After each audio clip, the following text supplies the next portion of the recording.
الدين عند الله الإسلام وما اختلف الذين أوتوا الكتاب Di dalam Al-Quran misalnya Surat An-Nur ayat 55, Allah Subhanahu wa taala berfirman, A'udzu billahi minasyaitonir rajim. Wa'adallahu alladhina amanu minkum wa 'amilus shalihat la yastakhlifannahum fil ardi kama istakhlafal ladzina min qablihim. Allah Subhanahu wa taala telah menjanjikan kepada orang-orang yang beriman dan beramal saleh di antara kamu, la yastakhlifannahum fil ardi. Mereka umat Islam satu saat pasti akan memimpin di muka bumi ini, kama istakhlafal ladzina min qablihim, sebagaimana umat-umat yang beriman sebelum kita dulu memimpin di dunia ini. Sebenarnya kekuasaan kepemimpinan di muka bumi ini sejak dari awal dulu diwariskan oleh Allah kepada orang beriman, kepada orang mukmin. Tidak boleh kepada orang-orang yang ingkar kepada Allah Subhanahu wa taala. Karena kalau orang-orang kafir memimpin dunia ini, yang terjadi kerusakan, pertumpahan darah, permusuhan, ketidakadilan. Itu yang terjadi, saudara. Kezaliman di mana-mana. Maka dunia ini kalau mau aman, harus dipimpin oleh orang yang beriman kepada Allah Subhanahu wa taala. Dan ini Allah sudah tegaskan di surat Al-Anbiya ayat 105. A'udzu billahi minasyaitonir rajim. Wa laqad katabna fiz zaburi min ba'di dzikri annal arda yarithuha ibadiyas salihun. Sungguh telah tercatat, sudah dicatat oleh Allah sejak dari kitab Zabur yang terdahulu. Ada amanah dari Allah Subhanahu wa taala, annal arda yarithuha ibadiyas salihun. Sesungguhnya pemimpin penguasa di muka bumi ini hanya diwariskan oleh Allah kepada hamba-hambanya yang beriman, bukan kepada orang-orang yang kafir. Subhanallah. Tapi saat ini kita jujur mengakui penguasa pemimpin dunia hari ini bukan orang beriman. Dan apa yang terjadi, saudara? Kita sudah saksikan dengan mata kepala kita. Terjadilah ketidakadilan, terjadilah kezaliman, pembunuhan, pembantaian, kehancuran di sana sini. Ini akibat daripada kalau penguasa itu tidak beriman kepada Allah, pasti tidak akan adil. Lalu kenapa orang yang tidak beriman kepada Allah yang mengambil alih kepemimpinan ini? Karena orang-orang Islamnya tidak sungguh-sungguh beriman. Orang Islamnya jauh dari Al-Quran, jauh daripada Islam. Percayalah saudara, jika umat Islam ini ingin bangkit, ingin berjaya, Anda jangan lari dari Quran. Tidak mungkin kita bisa jaya tanpa Al-Quran.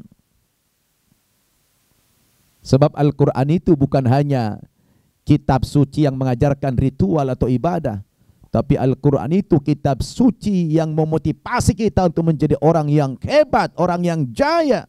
Karena di Quran itu penuh dengan ilmu pengetahuan, penuh dengan informasi yang terkini. Subhanallah. Makanya kalau di barat itu, kenapa orang barat itu saudara sekarang gampang, mudah memeluk agama Islam? Kemana? Kenapa mereka mudah memeluk agama Islam? Karena saya perhatikan, salah satu faktor yang membuat orang-orang di barat itu mudah menerima Islam ini setelah mereka mengkaji Islam secara konsep. Karena ada keselarasan antara budaya orang barat dengan nilai-nilai Islam itu. Contohnya apa? Islam itu kan sangat menekankan betapa pentingnya hidup yang disiplin, hidup tertib, hidup bersih, hidup jujur, hidup penuh dengan kasih sayang, menghargai sesama, toleransi, keadilan. Dan itu semua dipraktikkan oleh orang-orang barat yang tidak muslim. Makanya dulu ada Syekh Muhammad Abduh, Allahu yarham, dia pernah punya pengalaman ketika jalan-jalan ke Eropa. Waktu itu ke Prancis. Dia bilang apa? Safartu ila biladi Urubbah, faru'aitu fiha al-Islam, walam ajid fiha al-Muslimin. Thumma safartu ila al-biladi al-Islamiyah, faru'aitu fiha al-Muslimin, walam ajid fiha al-Islam. Subhanallah. Saudara tahukah artinya itu? Kata Muhammad Abduh, suatu hari saya pernah jalan-jalan ke Eropa. Dia keliling Eropa, terutama ke Prancis. Waktu saya jalan-jalan ke barat, ke Eropa itu, faru'aitu fiha al-Islam. Di sana aku lihat ada Islam. Walam ajid fiha al-Muslimin. Tapi saya waktu itu tidak berjumpa dengan orang-orang Islam. Ini aneh. Di barat katanya ada Islam, tapi tidak ada umat Islam. Ini aneh ini. Apa sih maksudnya itu? Ada Islam, tapi tidak ada umat Islam. Thumma safartu ilal biladil Islamiyah. Kemudian aku di lain waktu jalan-jalan ke Timur Tengah, negara-negara Islam. Ketika aku jalan-jalan di Timur Tengah itu, faru'aitu fiha al-Muslimin, walam ajid fiha al-Islam. Di sana aku berjumpa, melihat banyak orang Islam, tetapi saya tidak melihat kehebatan agama Islam itu. Masya Allah. Apa sih maksudnya ini, saudara? Di barat ada Islam, tapi tidak ada umat Islam. Waktu itu dia tidak jumpa dengan orang Islam. Dalam pengamatan, penglihatan Muhammad Abduh, Allahu yarham, ketika dia jalan-jalan ke Eropa itu, aku lihat di sana ada Islam. Artinya orang-orang barat itu telah mempraktekkan konsep-konsep Islam dalam keseharian mereka. Ya, seperti yang saya katakan tadi, mereka jujur, mereka kerja keras, mereka berilmu, mereka disiplin, mereka bersih, mereka tertib. Ini semua adalah ajaran-ajaran Islam yang mereka praktekkan. Sementara di Timur Tengah, di negara-negara orang Islam, di mana-mana banyak orang Islam berkumpul, tapi orang Islamnya jauh daripada ajaran-ajaran Islam itu. Orang Islamnya jorok, orang Islamnya terbelakang, orang Islamnya tidak disiplin, orang Islamnya susah diatur. Nah, ini saudara yang membuat orang barat hari ini mudah menerima agama Islam. Kenapa? Karena ada keselarasan antara budaya hidup mereka dengan ajaran Islam ketika mereka sudah mengkaji Islam itu secara ilmu pengetahuan. Memang kalau melihat Islam dari perilaku orang Islamnya, ya jujur aja, kita ini kan belum tampil sebagai teladan. Kita ini belum bisa menjadi contoh bagi orang barat. Tapi ketika mereka lihat Islam itu dari konsepnya, nah ini yang membuat mereka itu mudah menerima Islam. Betapa banyak ilmuwan-ilmuwan ketika mengkaji Quran mereka, subhanallah, mereka kagum dengan Al-Quran, bahkan ada di antara mereka yang masuk agama Islam. Karena Islam itu agama yang modern, bukan agama kampungan, bukan agama yang terbelakang. Islam itu agama yang canggih, agama yang maju, agama modern. Kitab suci kita, Allahu Akbar. Coba lihat cerita seorang profesor di bidang genetik, pakar dokter, pakar genetik dari Amerika yang namanya Robert Gullem. Pernah dia meneliti Al-Quran. Dia teliti Al-Quran. Apa isi Al-Quran itu? Dia kagum, saudara. Ternyata di Al-Quran itu banyak sekali berita-berita ilmu pengetahuan yang secara eksplisit. Subhanallah. Ada satu hal yang paling dia kagumi. Ketika dia bertemu dengan ayat 228 surat Al-Baqarah. Dan ini adalah sesuai dengan ilmu pengetahuan yang dia bidangi. Dia seorang pakar genetik. Dia terheran-heran ketika baca ayat ini. Apa itu isinya?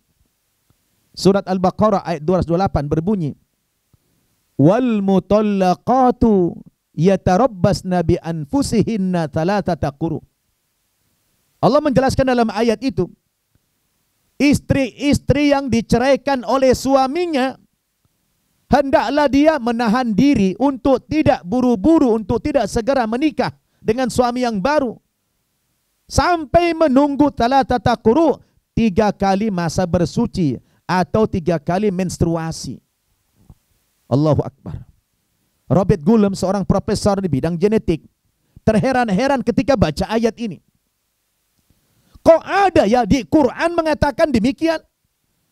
Wanita yang diceraikan oleh suaminya tidak boleh segera menikah, harus nunggu 3 bulan dulu masa iddahnya. Kalau laki-laki kan tidak ada masa iddah. Hari ini cerai, besok kawin lagi bisa. Tapi wanita, perempuan, istri, tidak boleh segera menikah. Harus nunggu 3 bulan dulu. 3 kali bersuci. Oh, kalau kita,